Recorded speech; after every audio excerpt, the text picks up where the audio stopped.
So thank you everyone for being here. So the objective of my presentation today is to share with you what I have advanced so far in my research, and primarily to gather input and recommendations in the way forward. So the needs for the Amazon sustainable development goes through a sustainable forest-based economy in the long term that must be ensured, reconciling social inclusion with standing forest. And it's also necessary to connect those who produce with those who trade and with those who finance or invest in the region. And the means would be that the Amazon Fund, as the world's largest financial instrument to support forest conservation, tropical forest conservation as an important and cost-effective component in global efforts to mitigate climate change, and other financial resources that seems to be emerging to support sustainable development. So this is just to give you an idea of the size of the Amazon Fund as compared to other international funds that are focused in conservation and forest protection. So it seems that the Amazon Fund up to now is the biggest one in terms of the volume of donations already received and also the amount of projects supported. First, I will tell a little bit about my positionality. So as you know, I'm a graduate student here at the Center for Latin American Studies.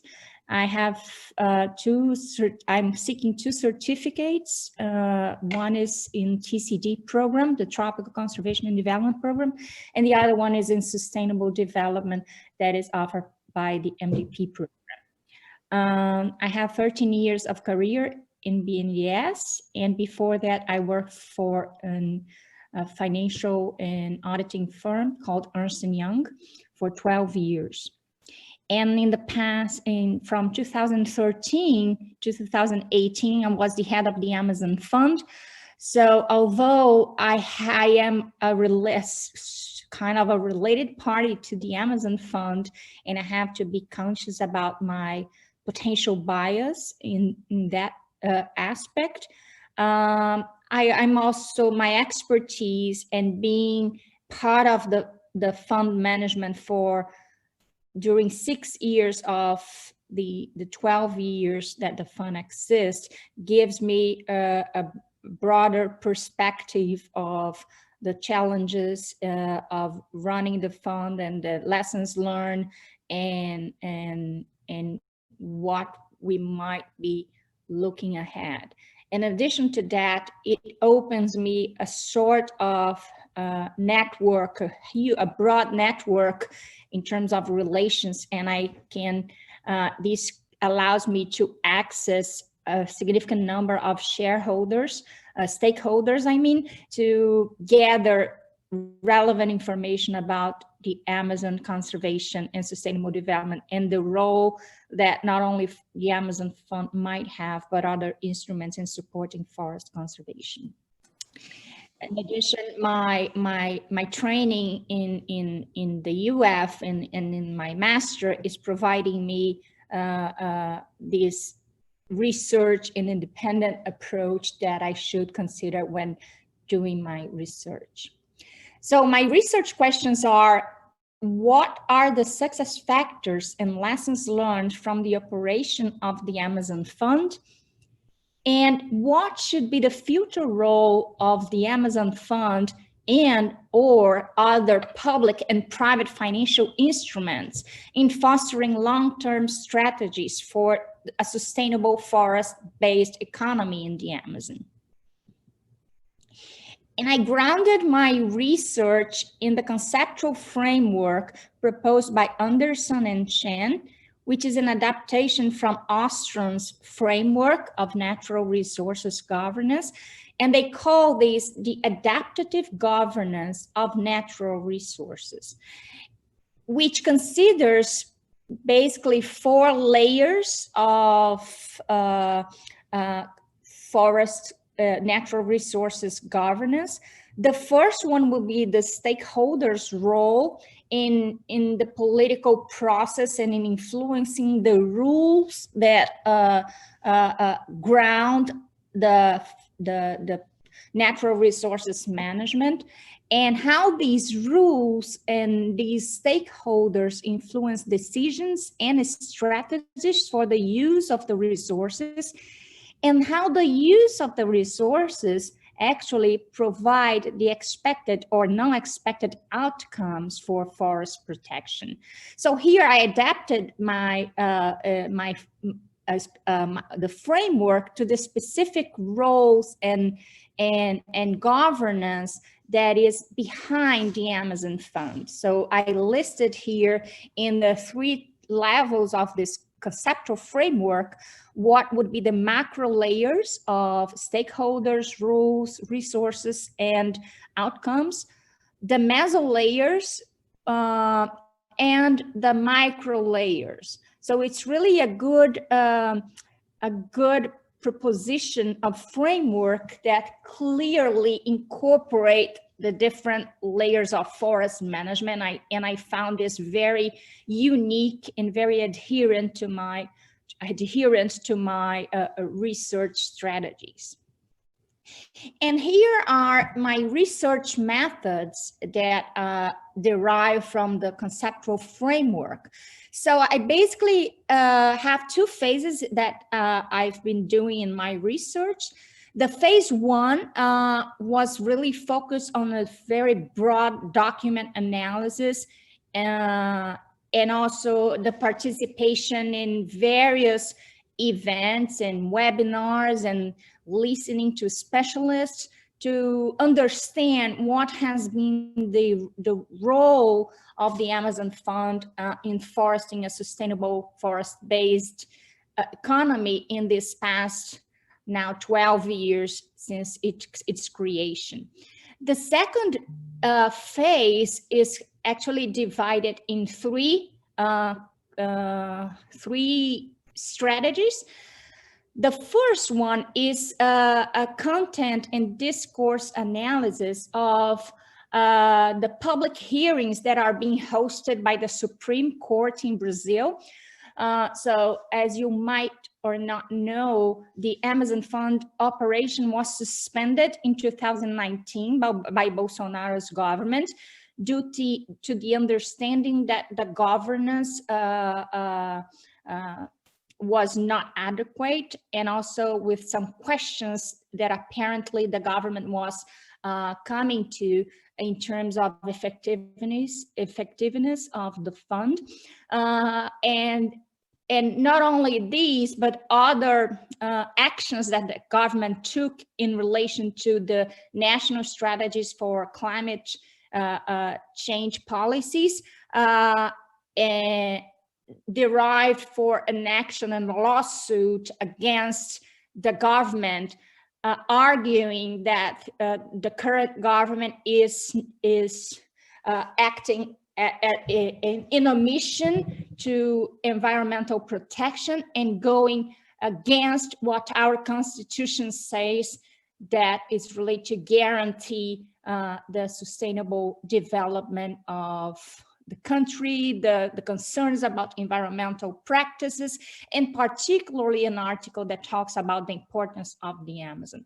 So these public hearings happened in September and October, and I listened and transcribed all the speeches, and I did a content analysis and with coding and categorizing the various speeches to see how they interconnect to issues related to propositions for the Amazon conservation and sustainable development, and also to the Amazon Fund. So the second strategy is to perform semi-structured interviews. I will do a broader interview with a representative sample of stakeholders. I will show very quickly in the next slide. And third, I will collect other documentary documents and external reports and newspapers, information, and other sources that might complement to all these other documents, to really reflect upon and validate what has been the role of the Amazon Fund so far in terms of the forest protection, and what are the opportunities for improvement, not only for the Amazon Fund, but also for other potential and innovative financing solutions that seems to be emerging. So talking about the representative sample of stakeholders that are actually not only part of my interview selections, a group of stakeholders that I will be interviewing, but they are also related to the stakeholders that were listened during the public hearings led by the Supreme Court. So we have in the macro level, the national government, and its agencies, BNDES, the Brazilian Development Bank, the donor countries, and multilateral organizations. In the meso level would have the states, the private research institutes, and also public research institutes, and the sectorial and classes representations. And in the micro levels, we would have the NGOs, the municipalities, and the cooperatives and local communities that actually lives in and for the territory in a daily basis. And how these stakeholders' values, beliefs, power, agenda, interest, and capacity influence decisions and strategies for the Amazon. And these are here some of the findings I have reached so far in in the first steps of my research. So talking a little bit about the history of the fund, we have to talk about the creation, the launch of the strategic plan, the national plan to prevent and control deforestation of the Brazilian Amazon that was launched in 2004. This is known by the acronym PPCDAN, and it was a very important step to the deforestation reduction that we saw in the following years. I will talk a little bit more about the PPCDAN and how it is very interconnected to the Amazon Fund in the next slide. So in 2007, Brazil was already seeing, based on all these policies, a significant reduction in deforestation. After the PPCDAN started to be implemented, after 4 years, deforestation rates reduced by 50%. So in 2007, during the Conference of Parties in Bali, Indonesia, under the UNFCCC framework, Brazil presented the idea of the Amazon Fund that would be financial mechanisms that would receive voluntary donations from other countries as payments for results achieved in reducing greenhouse gas emissions from deforestation and forest degradation reduction. And after this presentation, particularly the government of Norway showed interest. The discussions about the REDD+ mechanism was just starting, but it was not really consolidated under the UNFCCC. This is why some people say, that the Amazon Fund is a pioneering REDD+ instrument, because it was created even before the framework was consolidated under the UNFCCC. So Norway showed interest, and then the negotiations have started, which at the end of 2008 made possible the creation of the Amazon Fund, with a pledge from Norway to donate to the fund up to $1 billion up to 2015. And in 2018, the Amazon Fund completed 10 years of existence. just going a little bit back, the decree that is the law that created the Amazon Fund has four main aspects on it. So it defines the fundraising mechanism. It establishes that the fund has a participatory government. It also defines the operational management and the BNDES as the manager, and the requirements in terms of reports and auditing. And then we have 2019 with the suspension of the Amazon Fund by the current government that I will also address a little bit later. So this is just to have an idea of the deforestation rates that the National Institute of Space Research monitors in the Amazon. And we had in 2004, one of the highest deforestation rates in history since INPE started monitoring the deforestation rates.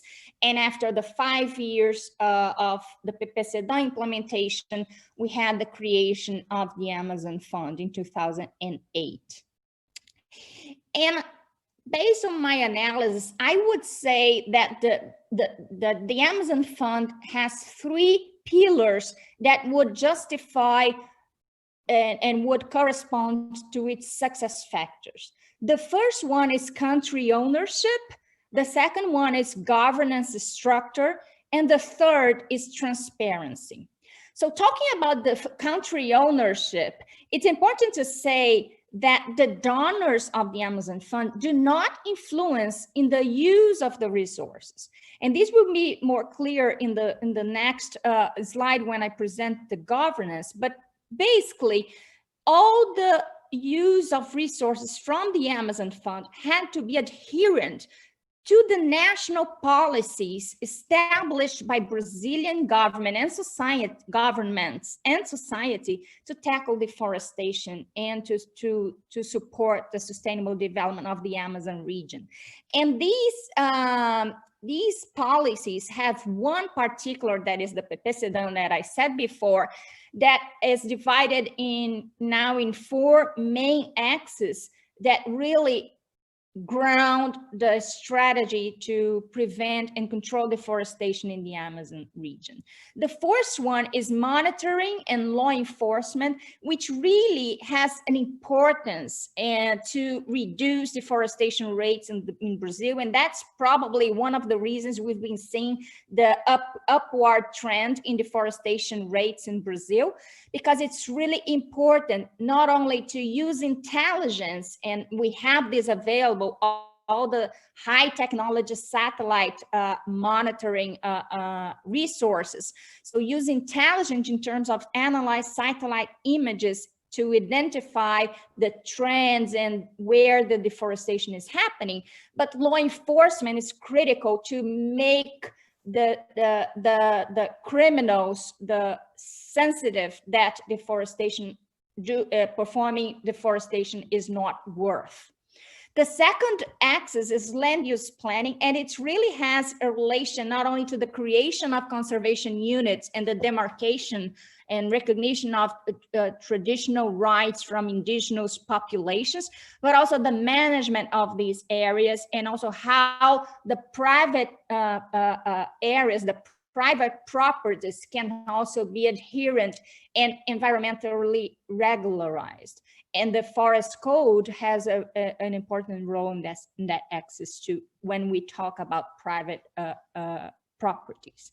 The third axis is the promotion of the sustainable production activities. So it recognized that the Amazon is not only occupied by trees. Actually, there are 25 million people living in the region, and there is an importance to find social alternatives for these population to live in better conditions and living from the forest in the forest, and also having income generation. And last, in the fourth phase of Précédent that was launched in 2016, a new axis was incorporated that talks about science, innovation, and economic instruments, which can be translated about the transversal role of research in supporting all the other three axes, but also how to find positive incentives and not only punishments to protect the Amazon. The second pillar that is really a success factor of the Amazon Fund is the governance structure. So the Amazon Fund was grounded in a participatory governance that through its Amazon Fund Guidance Committee that is known as COFA. So the COFA used to have 23 members composed from the various ministries of the federal government, the Amazonian states, representatives, all the 9 states in the Amazon region, usually represented by the environmental secretaries of the states, and a number of representatives from civil society, from NGOs to the academia, to representatives from the indigenous peoples, and also representatives from industry, from the forest sector, and others. And these members used to meet at least twice a year to discuss not only the main drivers of deforestation and how the public policies nationally and locally were being implemented, but also how the Amazon Fund could be complementary to those policies to really seek more effectiveness and effective results in tackling deforestation with social inclusion. The committee also had the role to monitor the application of these resources. The other instance of governance was the Amazon Fund Technical Committee. And basically, this committee, formed by renowned technical and scientific specialists, were responsible to validate the official figures calculated by INPE and the Ministry of Environment regarding carbon emissions from deforestation reduction, and to document and declare how much the Amazon Fund would be eligible to receive as donations for payments for results achieved. And up to 2017, due to the results achieved at that time, the Amazon Fund would be eligible to receive $21 billion of donations based on the value of $5 per ton of carbon dioxide equivalent that was considered a conservative way to validate or to value the carbon.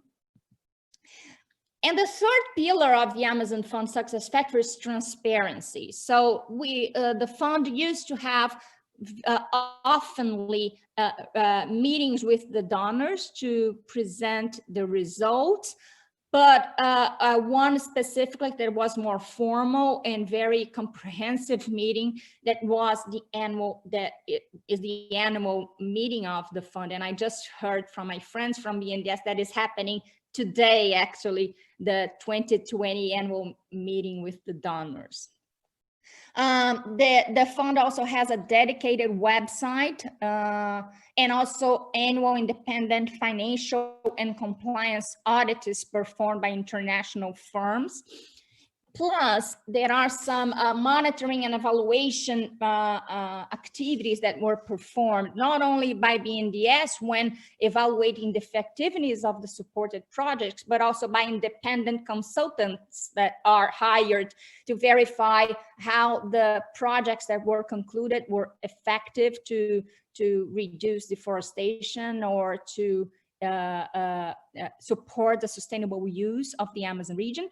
And one midterm evaluation of the Amazon Fund that was performed by the United Nations Economic Commission of Latin American and Caribbean, CLAC, that really evaluated the effectiveness of the program for its 10 first years. all of these is available in the websites, including the minutes of the meetings from the committees that I just talked about, the COFA, the CTFA, and even the annual meetings with the donors. So everything is public to anyone that wants to verify what has been discussed and what are the propositions to the way forward. And this is how much the fund has not only received in terms of donations, donations internalized some $1.3 billion already, and almost 94% coming from Norway, 5.6% from Germany, and a small amount from Petrobras, the Brazilian oil and gas company. These corresponds to 103 projects with an amount committed of $724 million, which is a little bit more than half of the donations internalized. But this is important. One thing that is important to say that this number, 103 projects, is the exact same number that we see by the end of 2018.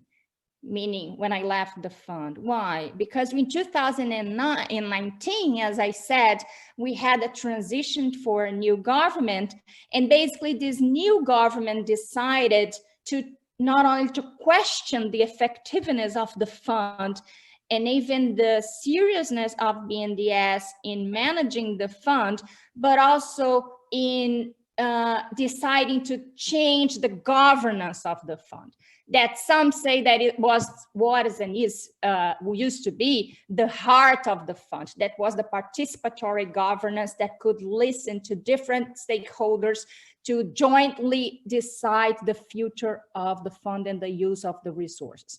When the current government decided to shut down the COFA or to propose a new model that really would restrict the participatory governance, would not allow civil society to be part of it, would reduce the number of representatives from the states, would create veto powers for the Ministry of Environment, would transit from the consensus decision to a majority decision, and having this proposition of change the composition of the fund, the federal government would always have the majority, among other propositions. So these changes in government was not accepted by the donors.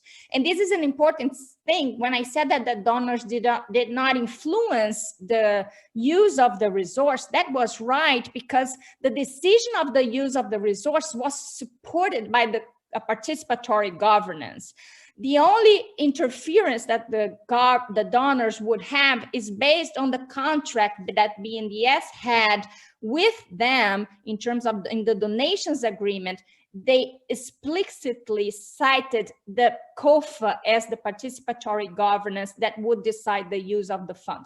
So basically they washed their hands, trusting that the Brazilian society would have a participatory governance mechanism like COFA to really incorporate the different voices of the use of the fund. When COFA was extinct, they in a unilateral manner from the government, they called the contract and mentioned that the contract was in default. So that's why the Amazon Fund was paralyzed or suspended in terms of approving new projects since 2019.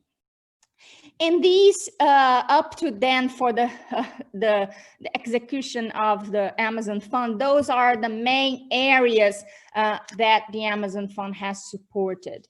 From environmental monitoring, improvement of satellite images and the real-time identification of deforestation through orbital radar and intelligence, in essence, to the creation and improvement of protected areas management, the support to indigenous lands, to support for missions from IBAMA and other environmental agencies on the ground, support of purchasing equipment and capacity building for the state's forest fighters, supporting science, innovation, economic instruments, supporting the implementation of the forest code and the regularization of small rural properties to be adherent to the environmental requirements and be able to access credit and sustainable production activities. So as I just mentioned, the fund supported not only the National Institute of Space Research in improving its satellite monitoring, but also Sensipan, which is an organism in the Ministry of Defense to complement INPE information with orbital radar monitoring. And also the fund supported OTCA, which is a multilateral organization that actually supported all the Pan-Amazonian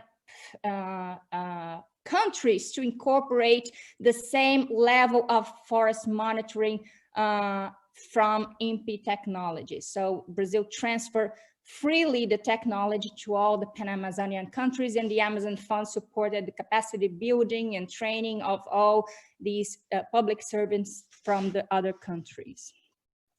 So combating deforestation, the fund support missions on the ground executed by IBAMA. The prevention and combat of forest fires, a significant amount was committed to improve the capacity of these state forest fires, plus the national organism that under the IBAMA governance called Previfogo, which coordinates all the national strategy to prevent and combat fires, forest fires. The improvement of protected areas management was also an important part of our support, their support. And indigenous peoples, approximately 65% of the area of indigenous lands in the Amazon region that was already demarcated had projects supported by the fund. And last but not least, the science, innovation, and economic instruments, the support for how, for research organizations, universities in improving the strategies for forest conservation. Sorry, and this is the last, is the support for regularization of small rural properties to be adherent to the forest code. But one of the main challenges that still Brazil have, and also the Amazon Fund faced, is how to support local communities and local peoples to live from the forest in really a sustainable forest-based economy. So based on the analysis that was performed by the UN ECLAC, the results were very impressive so far, but still there is a lot of challenges in terms of long-term sustainability, business views from local communities versus their values in terms of what development means. So it really is a challenge to keep the results in a long-term basis, especially when the funds from the projects supported finish. So how really to make these results sustainable, particularly to the expectations of local peoples and to income generation from them, that would allow these activities to compete, if I may say, in a good sense, with illegal activities. Because what happens really in the Amazon, and we've been seeing now that the environmental crimes has increased significantly, and not only the focus to sustainable alternatives are being addressed, is that local peoples really lives in very poor and social struggling conditions, and sometimes they get engaged in illegal activities because they do not have another alternative. But when we talk to local peoples, a lot of them would say that they would be, rather get engaged in the activities that is part of their essence and traditional knowledge. And this was an important part of the support of the fund during these 12 years, because through some individual organizations of in NGO projects, the strategy in the past years was really to work as a network, engaging local organizations on the ground and impacting and providing capillarity of the impact of the projects supported. But again, might be one of the main challenges in terms of looking forward. So it's going from the direct promotion of production and processing of products to how to integrate these local communities and cooperatives in a value chain perspective, but also preserving their traditional knowledge and way of living, and how new types of funds can be engaged to promote and to ensure the long-term sustainability of these in this axis particularly. And again, some other learning and challenges is that capillarity is essential. So really the funds should go beyond the players, the more relevant players, and really reach local communities. The community participation since the inception of the projects and is very important, as well as benefit sharing.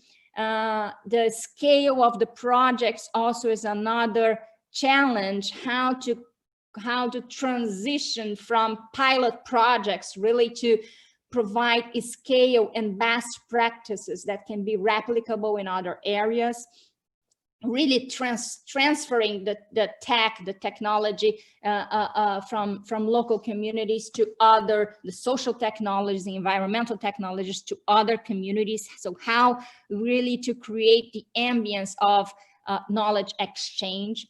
Technical assistance is something that is critical and necessary to be a constant focus in supporting local communities, and also bringing innovation and alternatives for sustainability of the results. In addition to a more transversal challenge, that is monitoring and evaluation, particularly considering some indicators that have emerged as important in the past years. That is for not only the income generation for local communities that stays on the ground and on the region, but also how the dimensions of gender, youth engagement, and others are considered as well. This is the main challenge we face nowadays and really needs to be considered. So we had this significant result of deforestation reduction after 2004 up to 2012, with a reduction of 84% of deforestation. And here the color bars really represent the red is without the PPCDAN public policy, and then the phases, the other ones are the phases of the PPCDAN. So we can see that in the first two phases corresponded to the main results we have seen in terms of deforestation reduction. But after 2013, we've been seeing an upward trend, in particular in the past years. So this is the challenge, how really to sustain the results and ensure long-term deforestation results up to our common goal of zero deforestation. In 2020, some of you might have seen that the rate for the year ending July 2020, INPE usually announce the period of deforestation comes from August of the previous year to July of the following year. So the 2020 rates were just announced last week, and we reached 11,000 a little bit more than 11,000 square kilometers of deforestation in 1 year.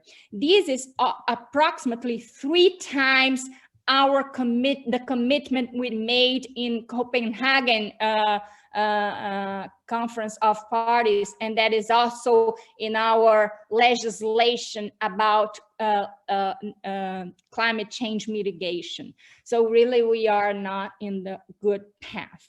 So my next steps in terms of gathering more information that I will start actually more intensively next week will be to collect and to speak up with those key stakeholders about their views of the lessons learned from the Amazon Fund in the past years, and the way and also their perspectives and propositions on the way forward, and how Brazil can mobilize efforts and particular resources to revert this trend of deforestation increase that we've been seeing in the past years. So this is what I have to present to you today. I'm really here willing to get feedback, particularly with the eye that I like. Being a researcher is a new role for me. I've been transitioning in this past year from a practitioner perspective to a researcher, and it's been an amazing journey. But I know my challenge in this process. I've been learning a lot, and I really hope you can give me important feedback that I can incorporate up to my thesis defense. Thank you very much.